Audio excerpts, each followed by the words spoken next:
Tidak mungkin dia membela, ya. Tidak mungkin dia menerima, ya, menerima sesuatu itu yang tentunya belum tentu secara kebenaran.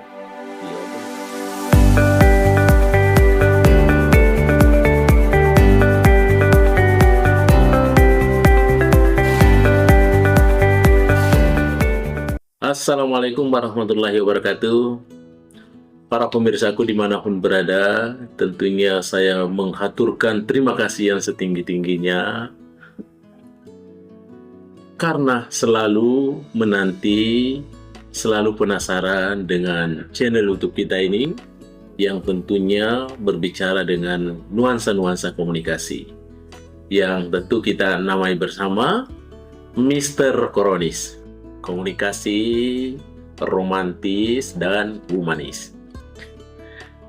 Baik para pemirsaku dimanapun berada, fenomena-fenomena komunikasi gaungnya sudah mendunia, sehingga selalu dan kerap saya sampaikan bahwa hampir tidak ada batas-batasnya terkait dengan komunikasi di muka bumi ini. Artinya bahwa hampir seluruh kegiatan-kegiatan di muka bumi ini selalu diselaraskan dengan proses-proses komunikasi.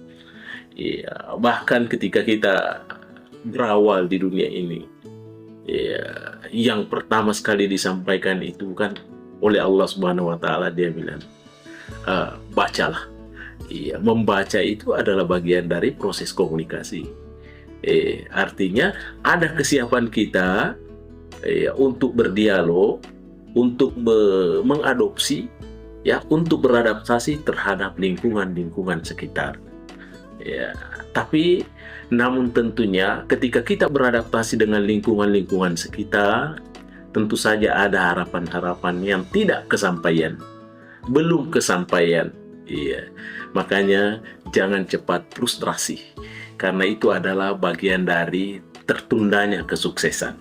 Iya, jadi sebetulnya tidak ada yang gagal, tapi yang ada adalah kesuksesan tertunda. Hadirin yang berbahagia, baik, kita lanjutkan pembahasan kita, ya. Yang akan kita bahas hari ini adalah terkait dengan komunikasi defensif. Bagaimana itu komunikasi defensif para pemirsa sekalian? Kalau kita merujuk kepada kamus, ya, secara leksikal, ya, dia katakan bahwa defensif itu adalah sikap perilaku yang ditunjukkan oleh seseorang ketika dia merasa terancam, ketika dia merasa diserang atau tidak aman. Maka ada komunikasi-komunikasi yang dia bawa di situ, komunikasi yang dia ambil di situ, komunikasi yang dipersiapkan itu adalah komunikasi defensif. Ya. Bagaimana komunikasi defensif itu? Tujuannya adalah untuk melindungi diri dari bahaya yang berupa kritik atau ancaman tadi yang dirasakan oleh seseorang, baik yang sifatnya fisik, secara fisik maupun tentunya secara psikologis. Oleh karena itu hadirlah komunikasi defensif. Ya. Lantas bagaimana komunikasi defensif? Ya, komunikasi defensif itu tentunya lebih fokus kepada pembelaan diri daripada mendengarkan sudut pandang orang lain. Termasuk tentunya adalah ekspresi kritik, ya, dan tidak setuju, ya, atau tentunya ada perkataan-perkataan yang sifatnya harus membela diri. Ya, itulah hadir komunikasi defensif. Tujuan utamanya adalah bagaimana bisa mengamankan diri dari serangan-serangan pribadi. Berikut ini para pemirsa sekalian, kita akan melihat, ya, bagaimana alur irama daripada komunikasi defensif itu. Yang pertama, ciri-cirinya. Yang pertama adalah tentu bagaimanapun dia tetap menyalahkan orang lain. Ketika masalah sudah terjadi, maka di situ hadir tentang akunya, perannya sendiri. Iya, dia harus mengakui bahwa dialah yang benar. Dia harus mengakui perannya sendiri. Posisinya dia harus akui bahwa dia tetap dalam posisi yang benar. Ya, karena dia dalam keadaan terancam. Ya, tidak mungkin dia membela, ya, tidak mungkin dia menerima sesuatu itu yang tentunya belum tentu secara kebenaran, ya belum tentu dia salah. Makanya dia tetap bermain dengan perannya sendiri. Itu yang pertama.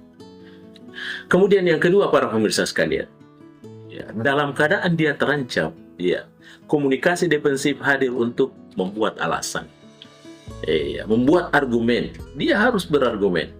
Di dalam komunikasi boleh berbuat alasan, boleh ada alasan-alasan, tetapi alasan yang masuk akal, alasan yang logis sehingga dia bisa menuju kepada sebuah pembenaran. Semua jawaban boleh dibenarkan tergantung dari alasan. Yang penting alasan itu ada alasan yang masuk akal, alasan yang standar, dan alasan yang bisa diterima secara logika. Makanya dalam komunikasi defensif yang kedua itu adalah membuat alasan atau membuat argumen. Yang ketiga, pada saat orang terancam, maka lahir komunikasi defensif, yaitu menyerang balik. Membuat dia diksi, membuat dia retorika, membuat dia kalimat-kalimat yang dianggap bisa menjadi serangan balik terhadap lawan bicaranya. Kenapa? Karena dia dalam keadaan terancam. Dia dalam keadaan dikritik habis-habisan.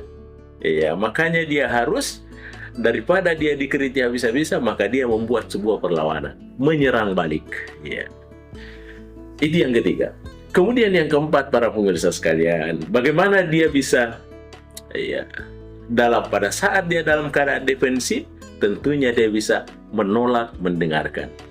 Di dalam komunikasi, mendengar itu adalah sesuatu yang baik.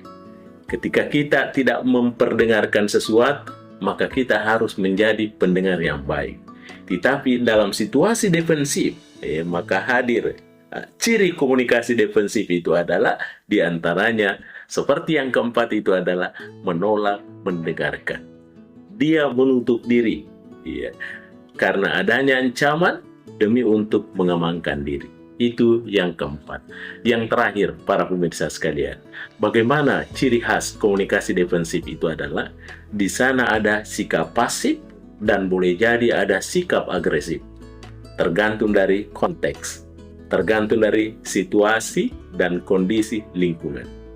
Kalau memungkinkan dia menang pada saat dia diam, maka dia terdiam. Tidak perlu berkata-kata. Itulah yang disebut dengan diamnya adalah emas, diamnya bernilai. Tetapi ketika dia merasa terancam, ketika dia harus ngomong, dia harus melawan sebuah kritikan itu, maka tentu dia menanggapi, dan kadangkala dia menanggapinya secara sinis. Itu artinya bahwa tanggapannya bukan tanggapan yang paripurna, tetapi tanggapannya hanya sekedar mengecoh audiensnya, mengecoh lawan bicaranya, karena dia merasa terancam, privasinya, dia merasa tidak nyaman. Maka dia menanggapi walaupun tanggapannya secara sinis. Itulah komunikasi defensif. Baik para pemirsa sekalian, dimanapun berada, inilah yang menjadi ciri khas, karakteristik. Ketika kita melakukan sebuah proses komunikasi dan merasa terancam privasinya, terancam pribadinya, maka setidaknya ada amunisi yang dia siapkan. Setidaknya ada 5 tadi. Yang pertama adalah dia bagaimanapun juga dia harus menjadi dirinya sendiri, menyalahkan orang lain. Kemudian yang kedua, dia berusaha membuat alasan-alasan, dalih, dia harus berdalih, supaya dia menuju pada satu pembenaran. Dan yang ketiga adalah dia harus punya strategi menyerang balik, daripada dikritik habis-habisan. Dan yang keempat, dia tentunya menolak mendengarkan. Tidak perlu dijelaskan, karena semakin dijelaskan semakin dia tidak paham, karena dia menutup diri, demi untuk damai, aman dari segala ancaman. Dan yang terakhir adalah tentunya dia bersikap pasif dan agresif tergantung dari situasi dan kondisi. Ya, diam bisa jadi emas, tapi ketika kita lapar dan ketika haus, jangan sampai kita terdiam, karena kita bisa mati kelaparan. Maka diamnya diam nas, bukan diam emas. Baik para pemirsa sekalian dimanapun berada, terima kasih atas segala atensinya.